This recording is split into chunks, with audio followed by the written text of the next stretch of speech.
O mistério da luz na floresta. Léo e Sofia eram dois irmãos que adoravam explorar a floresta perto da casa da avó. Durante o dia, corriam entre as árvores, observavam os pássaros e colecionavam pedras coloridas. Mas certa noite, algo misterioso aconteceu. Enquanto ajudavam a avó a fechar as janelas, Léo viu, ao longe, uma luz fraca piscando entre as árvores. "Você viu isso?"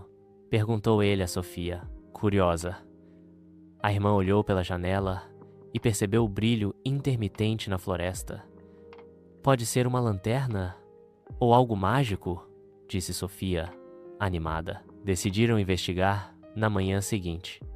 Com suas mochilas prontas e um mapa da floresta, caminharam até o local onde avistaram a luz. No meio das árvores, encontraram uma pequena caixa de madeira enterrada sob folhas secas.